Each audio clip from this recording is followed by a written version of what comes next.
اور اب یہاں رسول کی جگہ ہے حسین اور علی کی جگہ ہے علی.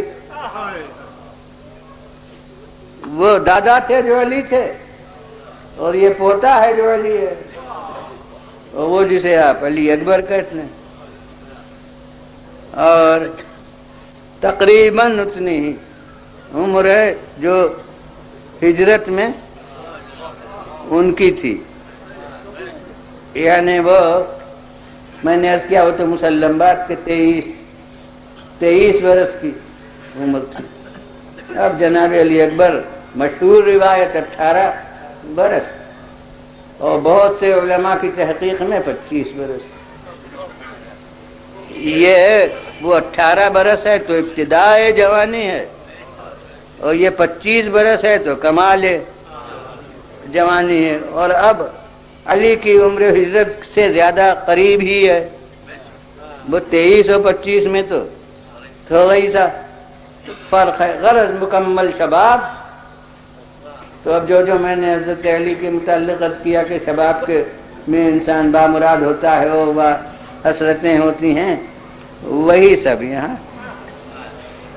اور اب کب ہے، موقع کون سا ہے؟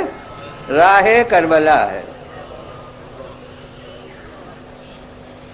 اور بعض چیزیں ابھی نہیں بیان کرتے، کسی ایک موقع سے سمجھ میں پوری واقعہ اس کے پہلے کے بھی باتیں آ دیتے ہیں کہ اب اس روایت سے محسوس یہ ہوتا ہے کہ راہ کربلا میں یہ باپ کے پاس ہی پاس رہتے تھے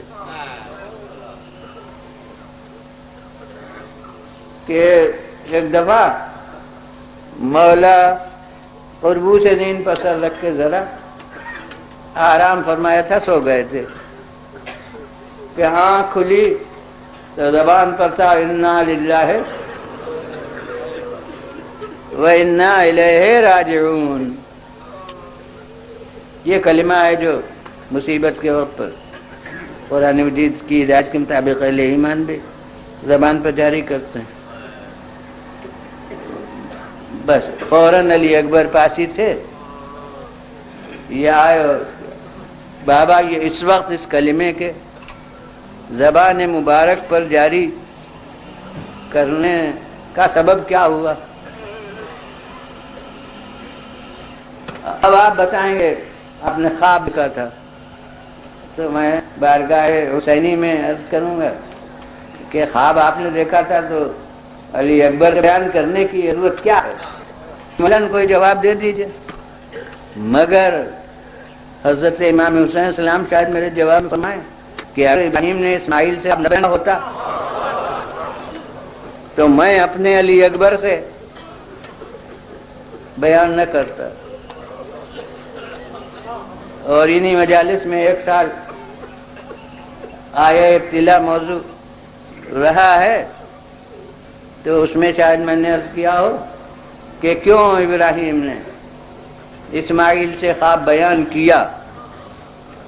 اگر اسماعیل سے خواب بیان نہ کرتے تو قربانی فقط کارنامہ ابراہیم ہوتی، کارنامہ اسماعیل نہ ہوتی.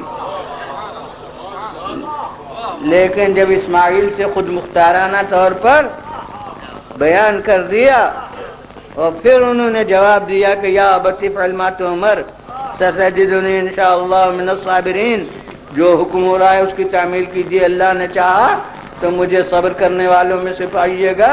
تو اب کارنامہ دونوں کا ہو گیا، باپ کا بھی اور بیٹے کا بھی.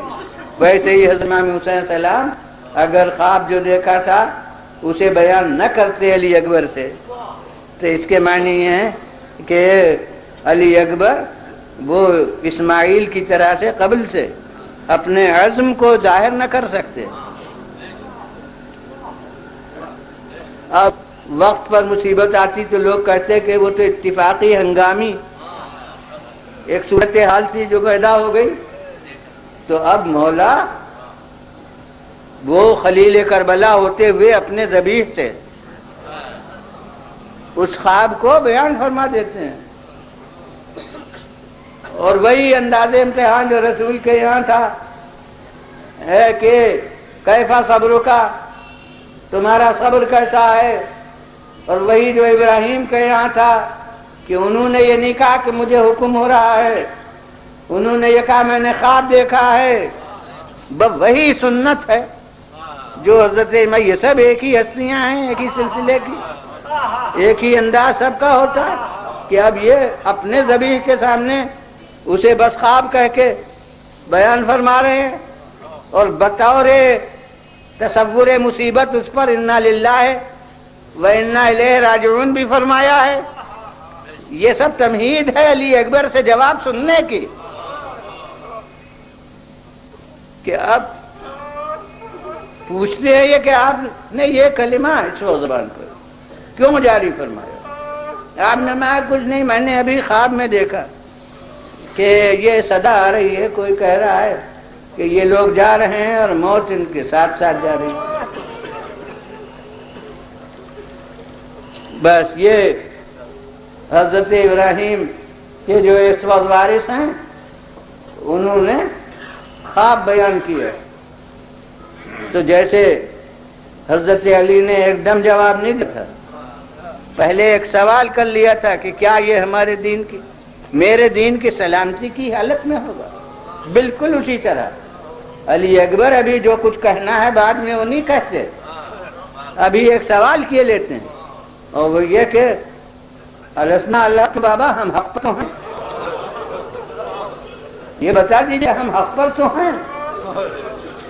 اور حسین فرماتے ہیں کہ بلا ورزی ہاں قسم اس کی جس کی طرف سب کو جانا ہے کہ ہم حق پر ہیں۔ جب یہ سن لیتے ہیں تو علی اکبر جواب میں کہتے ہیں کہ اذن لسنا نبالی بالموت نموت محقین، تو پھر بابا ہمیں موت کی کیا پرواہ ہے، حق پر ہم دنیا سے جا رہے ہیں تو ہمیں موت کی کیا پرواہ۔ اب یہ تو علی اکبر ہیں انتہائی سن کمال پر، مگر اب مجھے شوق موت میں، اور وہ بھی راہ خدا میں موت کا شوق، اس میں ایک بچے کی صدا آتی ہوئی فضائے تاریخ میں نظر آتی ہے، اور وہ بچہ کون؟ کربلا کے مجاہدین میں جو میدان جہاد میں جا کر جنگ کر کے شہید ہوئے ہیں، اس میں اہل مراسی نے نظم کیا ہو، مگر مجھے کسی کے بارے میں یہ نہیں ملتا کہ وہ بچہ ہو، جوان سب تھے، لیکن ان کے لیے کون؟ یتیم حسن جناب قاسم، ان کے لیے صراحت ہے کہ لم یبلغ الحلم، یہ حد بلوغ تک نہیں پہنچے تھے، اور مجھے معلوم ہے کہ شریعت اسلام میں 15 برس کی عمر میں بلوغ ہوتا ہے، اس کے معنی ہے کہ 15 برس کی عمر نہیں تھی، چونکہ امام حسن علیہ السلام کی وفات سے کربلا کے واقعے تک 10 برس کا فاصلہ ہے، اس لیے آپ کا کوئی فرزند اس سے کم تو ہو نہیں سکتا۔ اور پھر آخر میں ایک اور شہید کا ذکر ملتا ہے کتب مقاتل میں، جو عبداللہ ابن الحسن ہیں، اور ان کے صورتحال سے ظاہر ہے کہ وہ جناب قاسم سے چھوٹے تھے، تو اس لیے اندازہ یہ ہوتا ہے کہ ان کی عمر تقریباً 13 برس کی کربلا میں تھی، مگر آثار کمسنی اتنے تھے کہ جب مدینے سے چلے ہیں تو بیویوں کے ساتھ محمل میں بٹھا دیے گئے تھے، ان کو کوئی مرکب سواری کے لیے نہیں دیا گیا تھا۔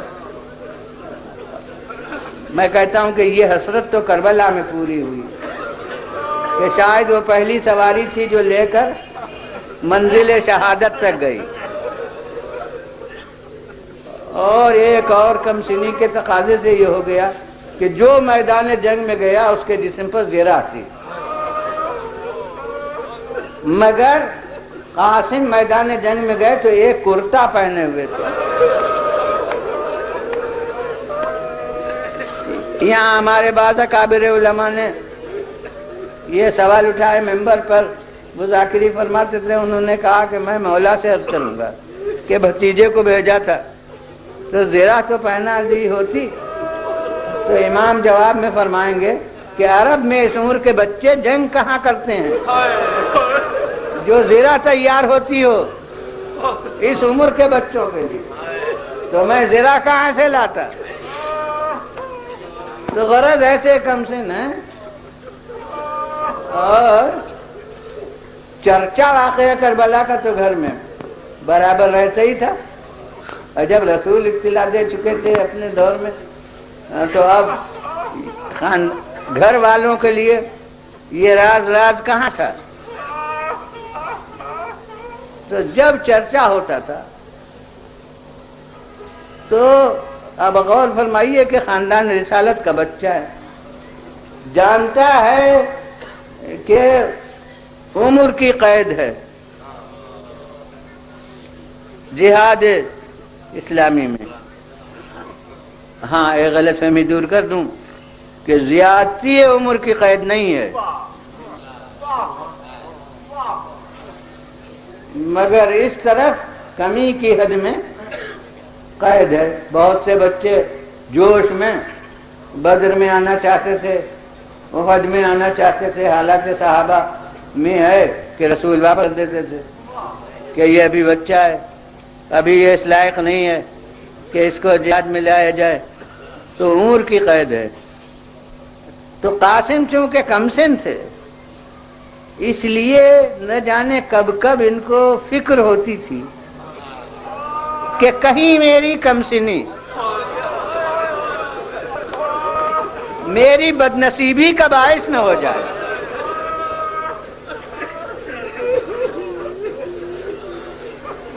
مگر یہ ذکر چھیڑنا یہ خلاف بلاغت تھا، اپنی طرف سے خود اس ذکر کو کرنا۔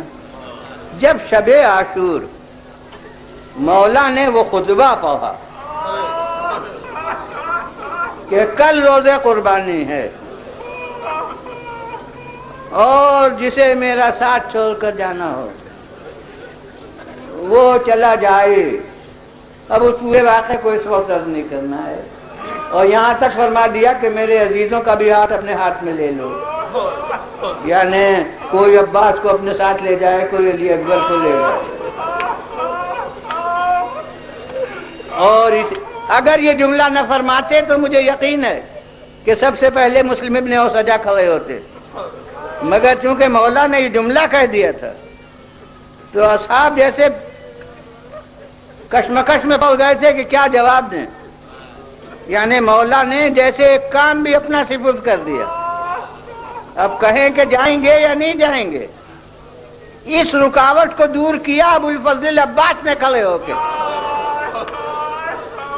ورنہ اگر یہ جملہ نہ فرماتے تو عباس کو ضرورت ہی نہیں تھی کھڑے ہونے کی، چونکہ امام نے یہ فرما دیا اس لیے اول من قام، سب سے پہلے جو کھڑا ہوا وہ ابو الفضل عباس، اور سب عزیزوں کی طرف سے انہوں نے، اور عجیب انداز ہے کہ عزیز بھی سب آواز میں آواز ملا رہے تھے۔ تو کہا کہ یہ مولا آپ نے کیا کہہ دیا، آپ کا ساتھ چھوڑ رہے اس لیے کہ زندہ رہیں، خدا کی قسم وہ زندگی ہمیں موت سے بدتر ہے جو آپ کا ساتھ چھوڑ کر ہو۔ تب اصحاب نے سب نے اپنے اپنے تصورات پیش کیے کہ یہ تو ایک دفعہ کا مرنا ہے، 70 دفعہ مارے جائیں اور جلائے جائیں پھر بھی تمنا یہ ہوگی وہ پورا عرض نہیں کرنا ہے، مگر اپنے موضوع کی مناسبت سے ایک فقرہ یہاں کہوں گا کہ خدا کی قسم یہ زندگی دنیا جیسی کربلا میں ذلیل ہوئی ہے ایسی کبھی ذلیل نہیں ہوئی۔ مولا ان کی زندگیاں واپس کر رہے تھے کہ مجھے تمہاری زندگیوں کی ضرورت نہیں ہے، اور وہ پھر قدموں پر ڈال رہے تھے کہ ہمیں بھی اس زندگی کی ضرورت ہے. ماشاء اللہ عزکم اللہ. بظاہر تو ابھی وصائب کو نہیں بیان ہوئے تو ارباب اعضاء اب یہ جب ذکر ہو چکا تو اب جیسے بات وہ چھڑ گئی. تو اب عباس نے کچھ نہیں پوچھا, وہ خود پیشکش کر چکے کہ ہم نہیں ساتھ چھوڑیں گے. علی اکبر نے نہیں پوچھا, مگر اب قاسم کھڑے ہو گئے. اب جیسے مدت کا جو اپنا تردد تھا اس کے دور کرنے کا موقع مل گیا, اور انہوں نے پوچھا کہ یا اے چچا کل یہ سعادت ہمیں بھی نصیب ہوگی.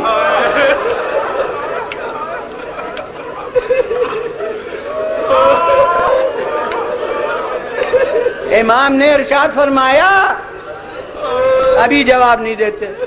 ایک سنت ہے, وہاں رسول سوال کر رہے ہیں, علی ابھی جواب نہیں دیتے, خود ایک سوال کیے لیتے ہیں. وہاں امام حسین سلام ذکر فرماتے ہیں اور علی اکبر ابھی نہیں کہتے کچھ, خود ایک سوال کیے لیتے ہیں. یہاں ذرا عکس ہے اس کا کہ قاسم ایک سوال کر رہے ہیں اور مولا ابھی جواب نہیں دیتے, خود ایک سوال کیے لیتے ہیں, اور وہ بالکل میرے موضوع سے مطابق ہے. انہوں نے پوچھا کہ کل سعادت ہمیں بھی ملے گی, مولا ابھی جواب نہیں دیتے کہ کوئی یہ نہ سمجھے کہ بچہ ابھی اصل نوعیت کو سمجھا نہیں ہے. کم سنی میں ایک بات پوچھ لی ہے تو ابھی جواب نہیں دیتے. مولا سوال کیے لیتے ہیں کہ یا بنیا کیف الموت عندک, اے بیٹا یہ تو بتاؤ کہ موت تمہارے نزدیک کیسی چیز ہے. تمہارے نزدیک موت کیسی چیز ہے. لیجئے امام کا سوال ہے اور امتحانی ہے. خدا کی قسم فلاسفہ کا کلام ہم نے دیکھا, مگر یہ حقیقت جو قاسم نے بتائی ہے یہ فلاسفہ کے کلام میں نہیں ملی. ہاں اب آپ بھی میرے ساتھ غور کر لیجئے گا کہ قاسم کے جواب سے کمسنی ٹپک رہی ہے. کوئی بوڑا یہ جواب نہیں موضوع ہے اس پر, مگر حقیقت وہ بتائی ہے جو فلسفیوں نے نہیں بتائی. کسی نے موت کا مزہ نہیں بتایا, اور جس نے بھی بتایا ہے وہ تلخ بتایا ہے. لیکن مولا نے جو جواب دیا بالکل کمسنی میں ڈوبا ہوا جواب کہ قاسم کہتے ہیں یا امی اعلی من العسل. ارے چچا وہ تو شہد سے زیادہ میٹھی تھی. بس ارباب اعضاء پتا چل گیا کہ شہزادے کو شہد بہت پسند تھا. کہا اے چچا وہ تو شہد سے زیادہ شیریں چیز ہے. اب مولا نے جواب دیا. بس اب شاہ یہی اجزا ہے کہ جس پر مجلس کو ختم کروں گا کہ حضور صاحبان فہم غور کریں کہ جو چیز وجہ تردد ہوتی ہے اس کی قوی تر مثال پیش کر دی جائے تو اطمینان ہو جاتا ہے. کیونکہ میں نے جیسا پس منظر عرض کیا اس سوال و جواب کا, وجہ تردد کمسنی کا تصور تھا کہ میں بچہ ہوں, اس لیے مولا کو اطمینان دلانا ہے. تو فرماتے اے قاسم ارے کل تو وہ دن ہے کہ تمہارا کیا ذکر ہے, تمہارا ننھا بھائی چھوٹا بھائی علی اصغر وہ بھی سعادت کو حاصل کرے گا. بس ارباب اعضاء اب آگے نہیں بڑھوں گا. قاسم کو اپنے بارے میں تو اطمینان ہو گیا, لیکن علی اصغر کا جو نام لیا ایک دفعہ قاسم کا ذہن اور طرف چلا گیا. کہنے لگے کیوں چچا, کیا یہ اشقیاء خیمے کے اندر آ گئے؟